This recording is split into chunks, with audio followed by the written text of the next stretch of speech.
దేవుడే లేడు అని అనుకునే నాకు దేవుడు ఉన్నాడు అని కలిగించాడు ఆ వెంకటేశ్వర స్వామి. ఆ స్వామి రుణం ఏనాడు తీర్చుకుంటానో ఏమో! ఇన్ని సంవత్సరాలలో నేను ఏనాడు దేవుడిని పూజించలేదు, పాల పొంగలు పెట్టలేదు. గత 3 నెలల నుంచి ప్రతి వారం పాల పొంగలు పొంగిస్తూనే ఉన్నాను స్వామికి.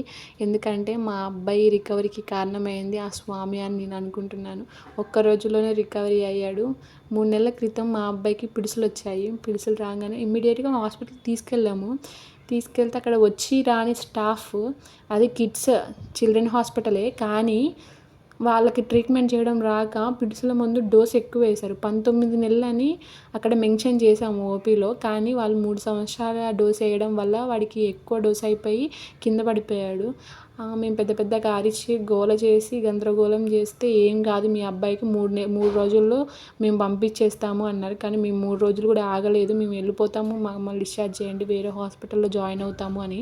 నిజం చెప్పాలంటే అది కొత్త హాస్పిటల్ అని అప్పుడు అందరూ అన్నారు. అందుకని వేరే హాస్పిటల్కి వెళ్ళిపోతామని చెప్పేసాము. వేరే హాస్పిటల్కి వెళ్ళాక ఒకసారి ఎంఆర్ఓ స్కానింగ్ తీపిద్దాము, నెత్తికి పట్టిందేమో పవర్ అనేది అని అన్నారు. ఎంఆర్ఓ స్కానింగ్ తీసాక బాగానే ఉంది, కొంచెం రికవరీ కావడానికి 2-3 మంత్స్ పడుతుందని చెప్పారు. మంత్స్ పడుతుందని చెప్పలేక నేను అప్పుడు హాస్పిటల్లోనే ఉన్నాను. నాకు సి సెక్షన్ అయ్యి ఒక 9 డేస్ అడ్మిట్ అయి ఉన్నాను. అప్పుడే డిశ్చార్జ్ అయ్యి వచ్చాను. వాడు వచ్చాడు.